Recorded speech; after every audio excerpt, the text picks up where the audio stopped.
Anrich, thank you so much for speaking to us today. Yesterday was a high drama match. Felt like a match that wouldn't end. How did you assess the wicket yesterday? Firstly, congratulations on those 4 wickets. They were hard fought. So how did you assess the wicket? What were your observations? Because it did not look like the South African bowlers were having an easy time of it. No, thank you so much. Yeah, it was obvious. It was a little bit on the slower side than usual at Centurion. But still there was bounce, and if you did put in some energy, you got some reward from the wicket. So I think the new ball, both sides, it was difficult to face. Obviously Aiden and Quinny played really well, but then they settled into a rhythm and they bowled really well, where I thought KG and Lungi also bowled really well at the start, and then obviously we just let it slip a little bit, gave them a little bit too quick runs, and then I think once we sort of found our rhythm again, probably did it a little bit too late as well, just trying to go with hard lengths. That did help us and sort of get the game a little bit closer again towards the end. But no, they played well, and we should have been a little bit better in all departments, I think. Tell us a little bit about the fielding. Was that a bit of rustiness due to the lack of game time? And what differences would you like to see for the next match? I won't say rustiness. All of us have been playing a lot of domestic cricket as well now recently, so I won't say any rustiness. I don't know. It's difficult to sort of pinpoint. Maybe just some mindset changes at stages. Definitely need to step it up in the field. Definitely need to step it up in all departments. But definitely the fielding is something we pride ourselves on. So hopefully we can step it up in the next game. And then, what was the rest of your question? Sorry. No, that was literally it about the fielding. Tell us a little bit about Rusty's innings. That was pretty special. Yeah, it was great to see. Obviously, I had to absorb quite a lot of pressure at the start. So well done to him for doing that in the first place. We were sort of going at so quickly, and then all of a sudden we just lost these quick wickets. So it was really great to see him sort of absorbing. Him and Classy did a really good job. Unfortunately, Classy couldn't kick on, but they did really well at that. And then it was just so nice to see him batting his old ways.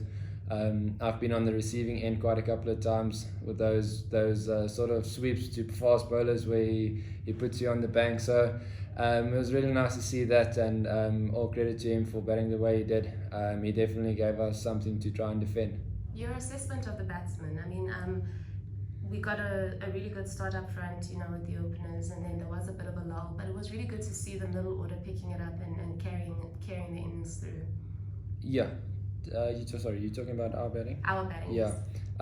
No, it was good to see. Generally we get off to quite decent starts, especially one-day cricket as well. So it was nice to see actually the middle order doing the job this time. It's been over a year, so but it was nice to see the middle order sort of jumping in and taking everything on board and just trying to fight the way through. At a stage I thought I'm going to be batting up in the 20th over, and then they just didn't go out. They like I said, they absorbed really well, and they stuck to their game plans. I think they assessed the wicket quite well as well. First innings batting at Centurion isn't always easy. It isn't always the 300s that you think. I think the pass score was 220 or 230 or something like that. So I think we really did well to get where we got to. Obviously, if we did keep the wickets in hand, it could have been a lot better. But the middle order really helped us, and they saved us yesterday. What is the mental effect of not having played ODI cricket in over a year? Did you guys come in feeling a little bit nervous?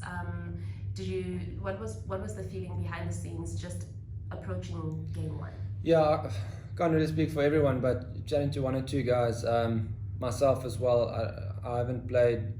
My last game was over a year ago, ODI cricket or one-day cricket for that sake. So it was interesting.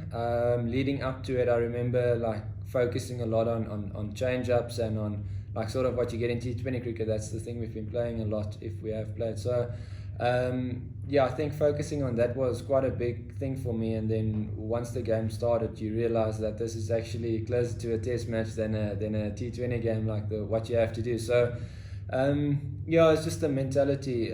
Skills wise, everyone's got all the skill in the world to sort of execute, but it's just the mindset, and that's very important for us. And hopefully now we sort of got some rustiness out in just the thinking. I won't say the playing and the skills, but just the thinking behind the scenes and how we prepare and how we go into the game. So hopefully we can take some of this momentum and what we've experienced now and take it into the second game and try and sort of perform a little bit better.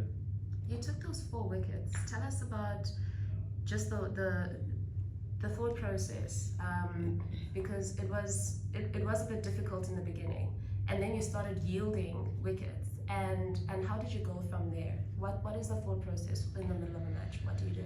Yeah, it was obviously, like I said, the start, my start especially wasn't great. If I could have been sort of on it from ball 1, obviously that would have probably changed the game a little bit. But when I came back, it was more about just trying to go all out now, and we needed a wicket. I can't remember what the score was, but I think they were for 1. So just to try and find a wicket, and obviously Baba was batting really well, so just to, even if it is get even more strike and bowl to someone else, but try and get a wicket. And then when it started, it was just about being aggressive, a little bit more aggressive, actually a lot more aggressive than at the start. So I just try to keep that aggression, try and get some momentum, and then the ball was just doing a little bit as well at stages, which did help us.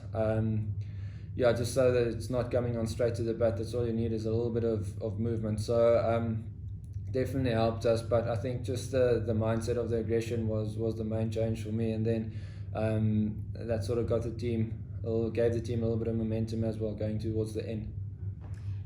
Tomorrow's Pink Day. Massive game. South Africa don't often lose pink games. Do you think that there's an added element of pressure going into that fixture?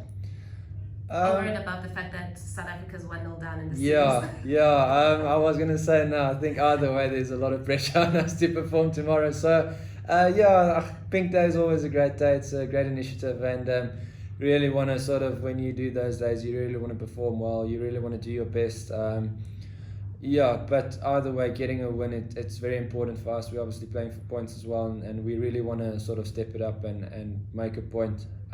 We are in South Africa and we are at the Wanderers, so we want to do our best and really come hard and try and give it our all tomorrow.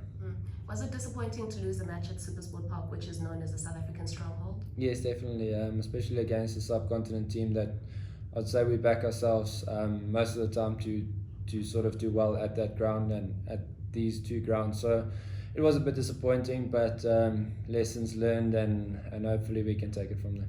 And the Wanderers, it's the bull ring. It's, South African teams win at the Wanderers. No, we have to. And just finally a word about, I know you've spoken quickly on Pink Day, but it's an event that is about supporting the fight against breast cancer, the Proteas team playing in pink. How does the change in the kit and the festivities of the day, even though there's not going to be a crowd, but how do those small changes in the elements of the game, add to the excitement of that fixture? Yeah, definitely for me it brings a little bit more energy. I've seen the games from home. I've watched the games from home quite a lot. Never been a part of one, so it just brings a little bit. Maybe if the guys have played one before, it's just. It's sort of the same as any other game, but definitely I think looking from the outside in general, it does bring that little bit more energy. It's so nice to see everyone generally dressed in pink. We definitely miss that, but it is a great initiative and it's a great day, and hopefully all the boys can just have some little bit of extra energy, even if it's a 1 or a 5%, and play for something bigger than just the game. And are you one of those men that enjoys dressing up in pink? I'm not fussed with the pink grips and the pink gloves, but if there's a reason for it, definitely I've got no issue with that. Thank you so much for talking to us. Thank you.